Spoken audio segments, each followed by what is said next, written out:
Pero también el tema de hoy es la física de los ahí, ¿está bien? superhéroes. Gracias. Y por lo que queremos entender que es justamente esa física que aplica a nivel universo, de qué manera la podemos entender con los superhéroes. Y pues para platicar de ello, nuestro invitado del día de hoy, que también decimos que ya es prácticamente de la casa, primero porque no es la primera vez que nos visita, ya ha estado aquí, algunos de ustedes seguramente estuvieron en la conferencia pasada sobre la relatividad. Y pues es el maestro en ciencias Sebastián Nájera Valencia, que como recordarán de aquel breve resumen que hicimos de su trayectoria, estudió física en la Facultad de Ciencias de la UNAM y posteriormente la maestría en ciencias también en la UNAM, asociado al Instituto de Ciencias Nucleares. Ha tenido una experiencia ya muy amplia siendo profesor, tanto en la UNAM, también es profesor aquí en la Ibero, y pues trabaja justamente en temas de cosmología y hoy pues, nos quiere platicar de este tema que a todos nos va a parecer súper interesante. Muchas gracias, Sebastián. Muchas gracias. Muchas gracias. Déjeme empezar con un pequeño video. Hey, Leonard. Oh, hi, Penny. Am I interrupting? No, you're not swimming, Howard. No, look at my fingers. They're like Vienna sausages. Sounds like you have company. They're not going anywhere. So you're coming home from work. That's great. How was one? Well, you know, it's a cheesecake factory. People order cheesecake, and I bring it to them. So you kind of act as like a carbohydrate delivery system. Call it whatever you want. I get minimum wage. Yeah. Anyways, I was wondering if you could help me out with something. Yes. Oh. Okay, great. I'm having some furniture delivered tomorrow, and I may not be here, so... Oh. Hello. Die очень красивая девушка. I'm sorry? Haven't you ever been told how beautiful you are in flawless Russian? No, I haven't. Get used to it. Yeah, I probably won't. Hey, Sheldon. Hi. Hey, Raj. Still not talking to me, huh? Don't take it personally. It's his pathology. He can't talk to women. You can't talk to attractive women, or in your case, a cheesecake-scented goddess. So there's going to be some furniture delivered? Yeah. If it gets here, I'm not here tomorrow. Could you just sign for it and have them put them in my apartment? No problem. Great. Here's my spare key. Penny, wait. Yeah. You don't have any other plans. Do you want to join us for Thai food and a Superman movie marathon? A marathon? Wow, how many Superman movies are there? You're kidding, right? You know, I do like the one where Lois Lane falls from the helicopter and Superman swooshes down and catches her. Which one was that? One. You realize that scene was rife with scientific inaccuracy. Yes, I know. Men can't fly. No, let's assume that they can. Lois Lane is falling, accelerating at an initial rate of 32 feet per second. Superman swoops down to save her by reaching out 2 arms of steel. Miss Lane, who is now traveling at approximately 120 miles an hour, hits them and is immediately sliced into 3 equal pieces. Unless Superman matches her speed and decelerates. In what space, sir? In what space? She's 2 feet above the ground. Frankly, if he really loved her, he'd let her hit the pavement. It'd be a more merciful death. Excuse me, your entire argument is predicated on the assumption that Superman's flight is a feat of strength. Are you listening to yourself? It is well established that Superman's flight is a feat of strength. It is an extension of his ability to leap tall buildings, an ability he derives from exposure to Earth's yellow sun. And you don't have a problem with it? How does he fly at night? A combination of the moon's solar reflection and the energy storage capacity of Kryptonian skin cells. I'm just gonna go watch that. I have 2,600 comic books in there. I challenge you to find a single reference to Kryptonian skin cells. Challenge accepted. We're locked out. Also, they're pretty good at that. Bueno, la plática del día de hoy es la física de los superhéroes. El video anterior es bastante bueno porque refleja de cierta manera cómo los físicos somos, aunque tiene una cosa bastante falsa, es que no le hablamos así tan fácil a las mujeres, son demasiado valientes en esta serie.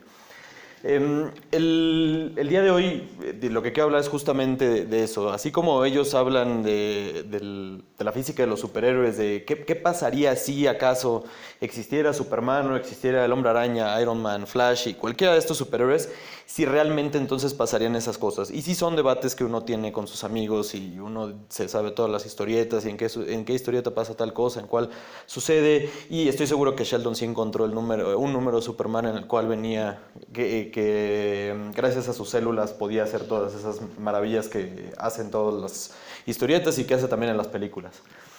Bueno, primero... Déjame. Eso no funciona. Listo. Entonces, antes de empezar con la plática de la historia, bueno, de los superhéroes, de cómo la física está relacionada con todos estos superhéroes, déjenme empezar con un poquito de historia para poner un contexto de dónde salen todos estos héroes y por qué son de cierta manera. Para que tendrán un momentito más que vean por qué hablaré de la ciencia de los superhéroes, porque tiene su razón de ser. La mayoría de las personas que se dedican a estudiar la historia de estas historietas sitúan varias eras, sobre todo en todos estos cómics.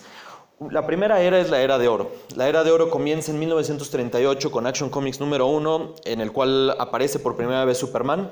Ese es el inicio de las historietas. No fue el primer superhéroe, sin embargo es el superhéroe más famoso y es el superhéroe que ha persistido desde entonces. Hay héroes o personajes de las historietas o de los que después pasaron a dibujos animados más antiguos que Superman, siguen hasta el día de hoy, pero finalmente no son superhéroes. Uno de ellos es Popeye. Popeye es más o menos de 1910. Después, en 1939, aparece por primera vez Batman en Detective Comics número 27, y en 1941 aparece Capitán América por primera vez en Capitán América Comics número 1. Estos surgen, si ven las fechas, surgen más o menos alrededor de la Segunda Guerra Mundial. Los cómics, los superhéroes surgen y tienen esa popularidad entre toda la gente. Primero porque era el sistema de entretenimiento que tenía la gente. No había, en esa época, tengan en cuenta que no había televisión, las historietas eran muy baratas. Si pueden ver cuánto cuesta un Action Comics número 1, en esa época costaban alrededor de 10 centavos, que 10 centavos hay que tomar en cuenta que son 10 centavos de esa época. Hoy Action Comics número 1 está valuado en más de $1 millón en perfecto estado. Igual Detective Comics número 1, cualquiera de estos cómics. Hoy en día son piezas de colección.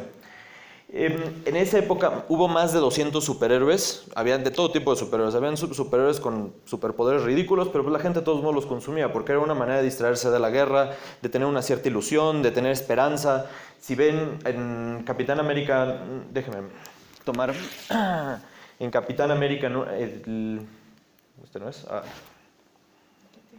Ahí está, de una disculpa.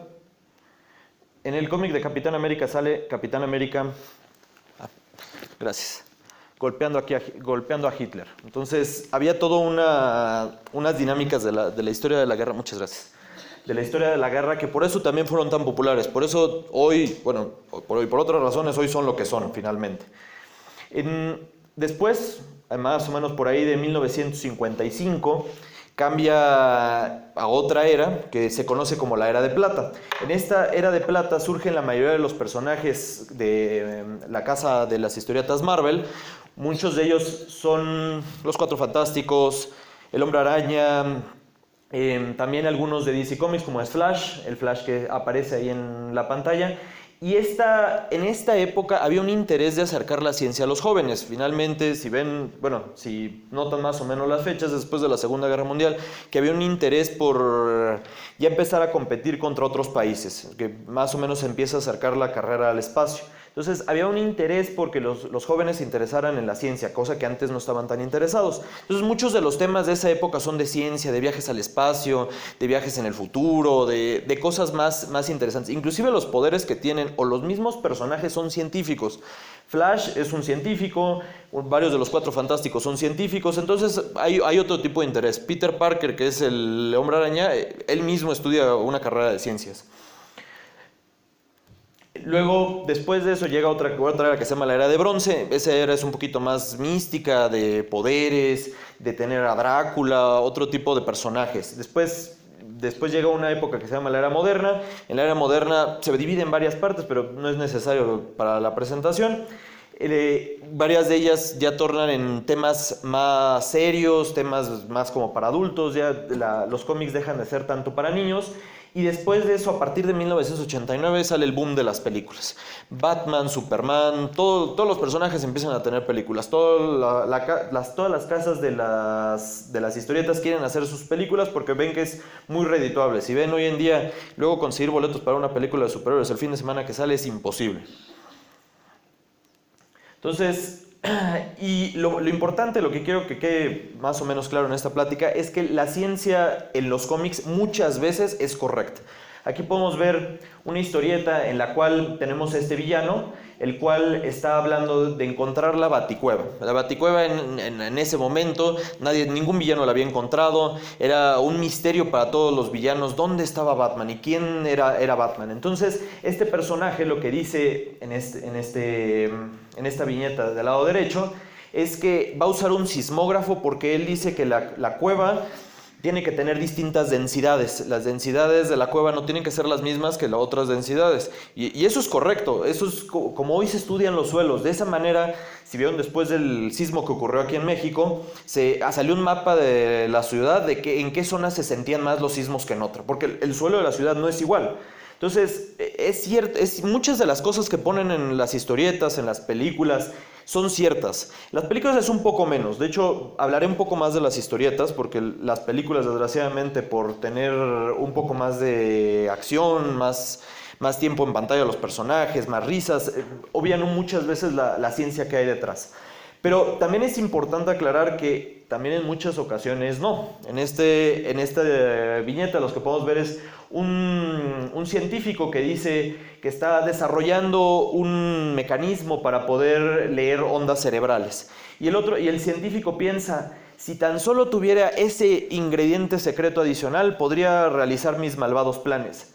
Así no funciona la ciencia. Uno no sabe si existe un ingrediente secreto que nos haga falta para poder encontrar la cura para el cáncer. Digo, si fuera así, ya estaríamos buscando el último ingrediente secreto para poder curar todos los males del mundo. En realidad, así como puede ser un ingrediente, puede hacer falta miles de ingredientes. A lo mejor nuestra receta vamos por el camino equivocado. Pero bueno, el caso es que es bastante los casos en los cuales es cierto, pero también es bastante los casos en los cuales es falso. Por ejemplo, si vieron la película de Ant-Man, la segunda película de Ant-Man, mencionan una parte, le están hablando de cosas cuánticas y de cómo viajan, de cómo leen sus mentes, de cómo se hacen pequeños. Y en una parte inclusive les dice Ant-Man, le ponen cuántico a todo enfrente. Y eso es cierto, en muchas partes cuando no saben qué hacer le ponen cuántico y pues como la gente no entiende la mecánica cuántica, pues mejor le ponemos cuántico y así nos libramos de cualquier problema. Bueno, les tengo un spoiler antes de empezar el resto de la plática. Los superhéroes no son físicamente plausibles, o sea, eso es, creo que para todos es evidente. No hemos visto que por aquí alguien llegue volando, lance telarañas, tenga superfuerza, corra muy rápido. Entonces, eso quiero que quede claro de entrada porque al final no quiero una pregunta de oye, ¿y si puede existir Superman? La verdad es que ninguno de los superhéroes puede existir, o sea, eso lo sabemos. Pero lo que vamos a hacer el resto de la plática es ser un poquito más flexibles, porque sabemos que no pueden existir. Si existieran no habrían películas, no habría un reality show de Superman, del Hombre Araña y de los demás personajes. Entonces vamos a ser un poquito más flexibles y vamos a permitir un elemento mágico. Un elemento mágico que vamos a dar de entrada, igual como dice Sheldon al principio, supusiéramos que pudieran volar. O que existiera un alien que puede volar, un alien que puede lanzar telarañas, una persona que es muy fuerte, alguna de esas. Y vamos a ver si con esa suposición otras cosas pueden ser ciertas. Entonces,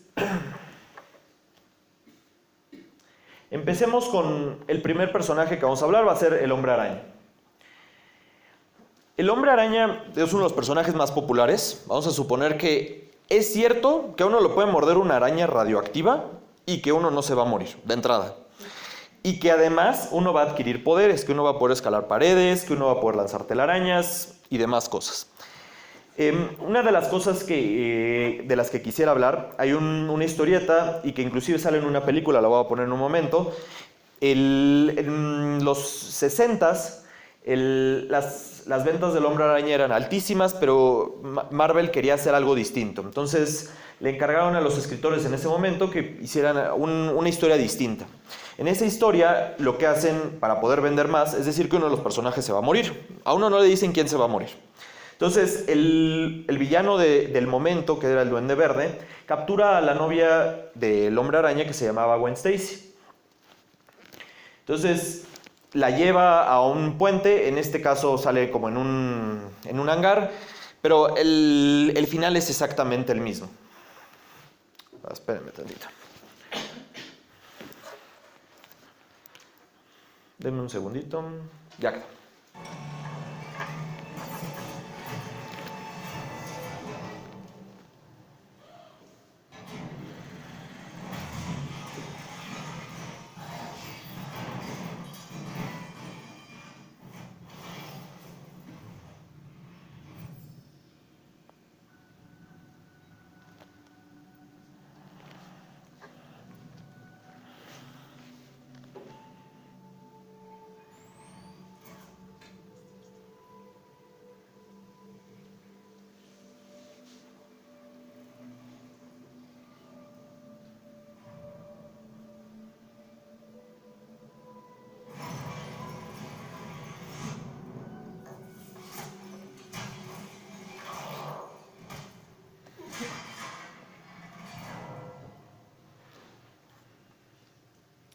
Bueno, la pobre novia del Hombre Araña muere después de esa caída y durante muchos años la misma gente que leía los cómics, porque mucha de la gente que lee cómics se dedica a cosas de ciencia, debatía entre quién había matado a la novia del Hombre Araña, si le había matado el Duende Verde o le había matado el Hombre Araña. Habían argumentos que en un momento vamos a discutir. Eso fue en los 60s. Hasta 2001, un científico que no tenía nada que hacer, en el cual está basada esta plática, que se llama James Kakalios, escribió en un artículo en el New York Times quién había realmente matado a la novia del hombre. No fue en el New York Times, fue en otra revista, en Wizard Magazine. Escribió un artículo en el cual hablaba de justamente cómo había muerto esta persona. Entonces, él decía que era claro cómo había muerto, que era lo que había causado que llegara a su muerte esta mujer, porque era física básica para él. Entonces, y lo que realmente hay que usar son ecuaciones que uno ve en la secundaria, no hay que usar más física para eso. Entonces, uno aprende de la secundaria que Newton decía que fuerza era igual a masa por aceleración. Que la aceleración, si es constante, entonces es la diferencia entre velocidades entre el tiempo en el que ocurre. Y además, en una caída libre, la velocidad que va a alcanzar un objeto es 2 veces la gravedad por la altura. Digo, este tipo de ecuaciones que uno en un examen de física no se acuerda ni cómo se usan, ni cómo se despejan, ni de dónde salieron, pero bueno, ahí uno las tiene que usar por unos problemas rarísimos en el que de repente sale una persona que compra 100 melones y que compra 200 sandías y uno tiene que hacer cuentas. Pero ahora vamos a usarlo en algo más ficticio todavía, en el Hombre Araña que sabemos que de todos modos no existe.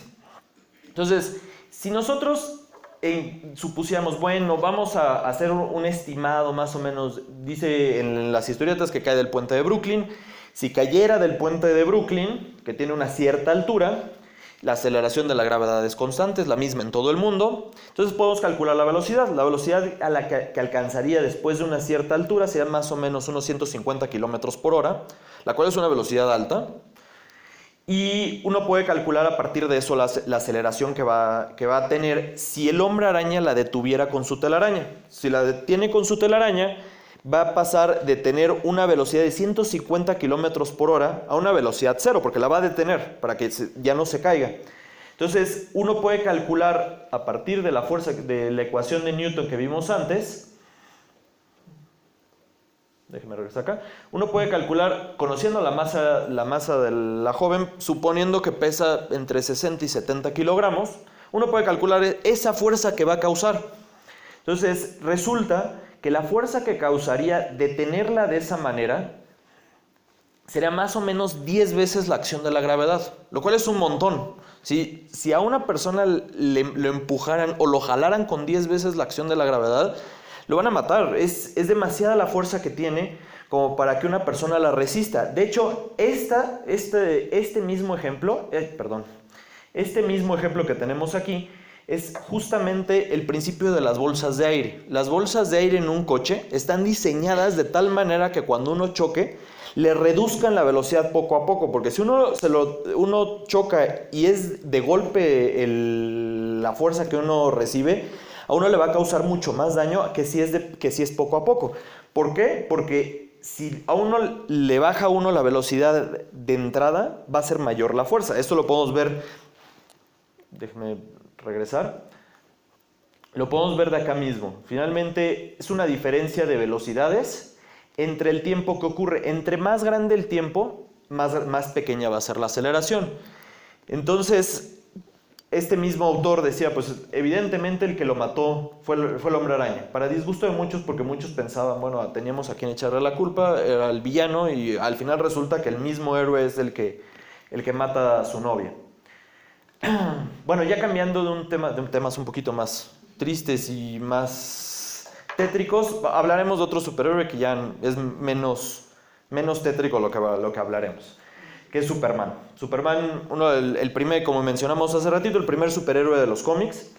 Vamos a hablar de un Superman un poco más realista. Realmente Superman no volaba hasta bien entrados los 50s. Al principio Superman resultaba que en lugar de volar, lo que hacía realmente era saltar muy alto. Y había todo un argumento de por qué hacía esto. Decían que venía de Krypton. Krypton tenía una gravedad distinta, entonces podía hacer cosas que los humanos no podíamos hacer. Por eso tenía tanta fuerza, en sus piernas, de tal manera que con hincarse podía generar suficientemente fuerza para poder saltar y poder llegar a edificios muy altos. De la misma manera que calculamos hace rato más o menos cómo sería la aceleración, uno también puede calcular la fuerza que debería tener Superman para poder saltar un edificio suficientemente alto. Tendría que tener una fuerza de 15.000 newtons, independientemente ahorita de qué signifiquen esas unidades. Si ven, es un número enorme y un número que una persona común y corriente no tiene. Ninguno de nosotros puede saltar un edificio, puede saltar desde el estacionamiento hasta Clavius. Pero si fuera así, resulta que para que esto lo pudiera hacer Superman, Krypton tendría que tener una gravedad 15 veces mayor a la de la Tierra, de tal manera que pudiera hacer todas estas proezas. Entonces, resulta que Superman, si permitiéramos que existiera una persona que viene de otro planeta, a lo mejor sí podría hacer todas esas proezas. De todos modos, hay que considerar que biológicamente el cuerpo se va a adaptar y demás, pero como les mencionaba al principio de la conferencia, vamos a permitir que existen algunos elementos mágicos que no vamos a cuestionar por el momento. Bueno, hablemos ahora de otro personaje también muy famoso, que es Flash. Flash es otro de los personajes, como les mencionaba al principio de la plática, que surge en toda esta época de la ciencia, que querían acercar la ciencia a los jóvenes. Flash es un científico al cual le cae un rayo mezclado con algunos químicos con el que está trabajando en ese momento y adquiere supervelocidad. En una historieta, Flash está defendiendo a unas personas de un villano que tiene una pistola, les dispara. Y entonces lo que hace él es mover su mano para esquivarla, para hacer que la bala cambie su trayectoria. Entonces, si pueden ver de este lado, perdón que estén en inglés, pero muchas de las historietas de esa época no se traducían al español. Si pueden ver, en esta esquina hay una nota del editor que dice que la acción de Flash en parar la bala es similar a la que tiene una persona que juega hockey. Con un palo de hockey, lo que hacen es, si han visto alguna vez cómo juegan hockey, al pegarle el disco al palo de hockey, lo que hace el disco es desviarse. No se sigue todo derecho, no rompe el palo ni nada por el estilo. ¿Por qué? Porque el palo, para que uno pueda desviar suficientemente bien el hockey, si juega muy bien hockey, tiene que llevar el palo a una cierta velocidad para poder moverlo de la trayectoria que tiene. Que es lo mismo que hace Flash. Y eso también es cierto. Eso resulta que también es físicamente posible y es físicamente real además. Las cosas que hace, que muchas veces hace Flash en muchas de las historietas, son cosas que están basadas en cosas de ciencia. Algunas cosas no, por ejemplo, Flash en muchas ocasiones, ya han visto en alguna película o en alguna serie de las cosas que hacen en todas estas historias, es subir por edificios. Sube por edificios, y además edificios de vidrio, porque se ve mucho más bonito que suban por edificios de vidrio, que suban por edificios con ladrillos. Eso no lo podría hacer, porque no tendría Flash para que pueda subir, para que uno pueda caminar. ¿Por qué nosotros no nos resbalamos cuando caminamos? Es porque existe fricción entre nuestros zapatos y el piso. Flash, y bueno, la fricción finalmente es una fuerza que es perpendicular a nuestros zapatos. En ese caso, la fuerza que tendría, la fuerza de fricción tiene que ver con la fuerza de la gravedad. En el caso, en el de Flash, corriendo por un edificio, la fuerza que tendría la fricción es completamente distinta. No sería la misma fuerza y por lo tanto no le permitiría subir. Lo único que pasaría es que se estaría resbalando. Sin embargo, como vimos hace ratito de Superman, déjeme regresar un poco. Superman habíamos dicho que puede saltar porque es muy fuerte, pero además no es solo eso, es que puede adquirir una cierta velocidad lo suficientemente grande, lo suficientemente alta para poder alcanzar una cierta altura. Entonces todo tiene que ver con la velocidad, no nada más tiene que ver con la fuerza. Siendo que Flash es muy rápido, podríamos suponer entonces que no es que corra sobre el edificio, sino que realmente lo que va a hacer Flash para poder subir un edificio es más bien como un cierto tipo de salto. De tal manera que no corra sobre el edificio, que más bien esté saltando. Pero, eso no se ve tan bonito en una película, ¿no? En una película se ve mucho más padre que vaya corriendo sobre el edificio y que dé vueltas y otras cosas que realmente no podría hacer. Pero como les comentaba hace rato, hay veces que hay cosas que son ciertas y hay muchas otras que son patrañas. Bueno, resulta que en los años 40, si mal no recuerdo, un físico que se llamaba Hugh Everett hablaba de algo que se llaman las teorías de muchos mundos. Porque resulta que en la mecánica cuántica, hasta el día de hoy no se ha resuelto uno de los problemas fundamentales, que son todas esas bases que tiene la mecánica cuántica. Una de ellas es el experimento de la doble rendija, en el cual si lanzamos un haz de electrones por un par de rendijas que están separadas, los electrones parece que si nosotros interactuamos con ellos deciden por qué lado se van. Hoy en día sigue siendo un debate de esa parte de la mecánica cuántica y qué significa eso realmente. Entonces, lo que proponía esta persona es que el electrón no se iba por uno o por otro lado. Entonces, tenía dos rendijas, tenía una pared y en esa pared tenía dos hoyitos. Entonces, los electrones parecía que a veces iban por uno y a veces iban por otro, depende cómo nosotros interactuábamos con el experimento, depende si le abríamos la rendija, si le cerrábamos. No era tanto que nosotros lo viéramos y el electrón se pusiera nervioso y dijera, mejor ahora me voy por la izquierda, sino que tiene que ver con cómo interactuamos con el experimento. Entonces, esta persona dijo, no se va por uno ni se va por otro. Resulta que se va por los dos. En ese momento todos los físicos pararon los pelos de punta y decían, ¿cómo que se va a ir por los dos? O sea, esa cosa ni tiene sentido. Si de por sí estamos peleándonos con algo que no tiene sentido y tú vienes proponiendo algo que menos va a tener sentido. Entonces, esta persona hizo su tesis doctoral en el cual habló de todas estas teorías de muchos mundos, en el cual cada vez que ocurre algo cuántico, uno tiene un montón de opciones y resulta que todos los caminos son posibles. Entonces, la gente no le hizo caso. De hecho, él se hartó de la física, terminó dedicándose a otras cosas porque pues, nadie le ponía realmente una atención seria. En esa época, tengan en cuenta que las personas que realmente reinaban en la física eran Einstein, Bohr y todos esos genios de la ciencia. Everett tenía muy buenas ideas, pero realmente no supo cómo venderlas. Pero resulta que, a pesar de que los científicos no le pusieron atención hasta hace pocos años, ya mucho después de que Everett murió, con todas estas de las teorías de cuerdas y las interpretaciones del multiverso y todas estas otras teorías que requieren muchas dimensiones para poder funcionar, hubo personas que sí le hicieron caso, pero finalmente no fueron científicos. En Flash número 123, la portada inclusive la pueden ver aquí, ocurre una historia en el cual este Flash, que es el que mostré hace ratito, que es el Flash de 1956, se encuentra con otro Flash un poco más viejo. Este Flash salía en las historietas en los 40s. Se encuentran, porque ellos viven en dos universos distintos. Uno hoy en día se conoce como el universo de la Era Dorada y otro se conoce como el universo de la Era Plateada, o también, para gente que es un poco más ñoña, existen un montón de multiversos en el cual cada uno tiene un número. Entonces, lo que decían es que estos universos vibran a distintas frecuencias. Entonces, llega un momento en el que Flash vibra a la frecuencia adecuada y se encuentran los dos.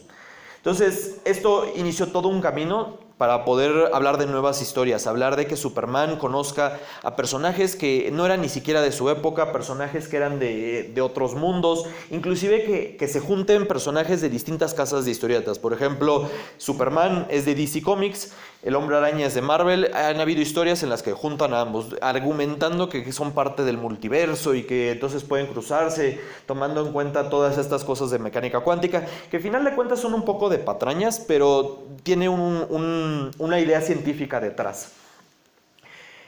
De hecho, si han visto algunas de las últimas películas de Marvel, hablan mucho del multiverso, de personajes que viven en otras dimensiones, en otros mundos, que vienen de la Tierra 157, que vienen de la Tierra 200 no sé qué. Entonces, si hay detrás un poco de ideas científicas, aunque son de lo mismo que les mencionaba antes, que de repente cuando las casas de historietas, o ni siquiera las casas de historietas, las películas en general, quieren decir algo y no saben cómo decirlo, dicen que es cuántico y pare de preguntar. Entonces, aquí más o menos se hace lo mismo, pero finalmente hubo un inicio de dónde salieron las cosas, no fue nada más porque sí. Y bueno, creo que todavía me queda un poco de tiempo. Voy a hablar para terminar, un poquito de electricidad y magnetismo, para que vean que no todo es mecánica y cómo las cosas se mueven. Vamos a hablar un poquito de electricidad y magnetismo. Entonces, uno de los personajes uno de los villanos más populares del Hombre Araña es un personaje que se llama Electro. Electro es también un tipo de científico, varía con respecto a los años en el que ponen las historietas, las caricaturas, varía un poco. En esa época, si mal no recuerdo, era una persona, un ingeniero que le cae una descarga eléctrica. Entonces, por azares del destino y magia, de nuevo un poco de magia, obtiene el poder de manejar la electricidad a su voluntad. Las ondas electromagnéticas, de los rayos eléctricos. Entonces tiene un montón de poderes. Digo, yo no estoy seguro si con tanto poder yo me vestiría así, pero bueno, aparte de sus decisiones de moda, esta persona en una de las historietas roba un banco y después se sube a un edificio y empieza a escalarlo como si en sus manos tuviera imanes. Esto también es cierto. Nosotros sabemos hoy en día que si uno tiene cargas eléctricas que se están moviendo, uno genera campos magnéticos. Y a partir de esos campos magnéticos, al igual que los imanes que tienen en el refrigerador, nosotros podríamos, si tuviéramos muy buenos imanes, escalar un muro. De hecho, inclusive aquí una disculpa.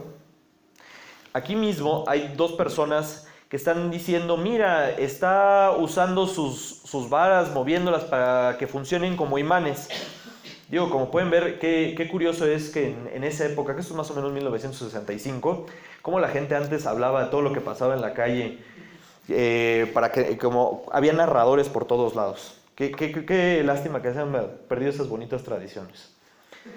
Pero bueno, otra de las cosas que también es cierto, una de las primeras historietas de Superman. Antes Superman era un personaje que todo el tiempo luchaba contra los villanos, pero no nada más los villanos que estaban dispuestos a aniquilar el mundo y cosas que son un poquito más modernas. Antes, sobre todo, peleaban contra políticos corruptos. Entonces, imagínense ahorita que agarrara a cualquiera de los políticos corruptos y se lo llevara por esos cables de luz. Entonces, agarrando a este político, el político empieza a gritar, basta, basta, nos vamos a electrocutar. Pero Superman sabe física. ¿Cómo? ¿Quién sabe? Pero sabe física. Entonces le dice, no lo crea. Los pájaros también se paran en los cables de luz y no se electrocutan. Y eso todos lo sabemos, de experiencia diaria. No vemos que los pájaros de repente se empiecen a electrocutar y los pájaros Tampoco, aquí, como en este caso, tampoco tienen ninguna propiedad mágica que tengamos que suponer de entrada, porque los pájaros no son seres mágicos que controlan la electricidad a su voluntad ni nada por el estilo. Entonces, después Superman, corriendo todavía por esas líneas de alta tensión, le comenta, a menos de que toquemos unos polos de teléfonos o también toque algún otro tipo de cable, en ese caso sí se electrocutarían. Inclusive ahí mismo dice, ahí aquí hay uno, y lo salta. Eso también es cierto. Si nosotros tocamos otro tipo de cable, lo que va a suceder es que van a haber diferencias de voltaje. Lo que va a pasar con las cargas es que las cargas van a buscar ir de donde hay un voltaje a otro voltaje. Eso también se llama el principio de mínima acción. La naturaleza es bastante floja. La naturaleza lo que menos quiere es gastar energía. Entonces, si están en un lado que tiene mismo voltaje, pues todas las cargas van a decir, ¿para qué nos movemos si aquí estamos bien a gusto? Pero si de repente ven otro lado que tiene más o que tiene menos voltaje, lo que va a pasar es que las cargas se van a mover entre ellas. Como si de repente las invitaran a una fiesta y dijeran, pues vénganse acá, está buena la fiesta, acá tenemos otro voltaje, vénganse para acá. Entonces, el mismo cuerpo humano, si va a tocar o el cuerpo de un pajarito, lo que sea, si viene de un cable que tiene un cierto voltaje y de repente hay otro con otro voltaje, por más mínima que sea la diferencia, va a haber una corriente entre los dos. A lo mejor si la diferencia no es muy alta, la corriente también va a ser chiquita, no se va uno a electrocutar. Entonces, de nuevo, como les comentaba antes, las historietas también tienen mucha ciencia detrás de ellas.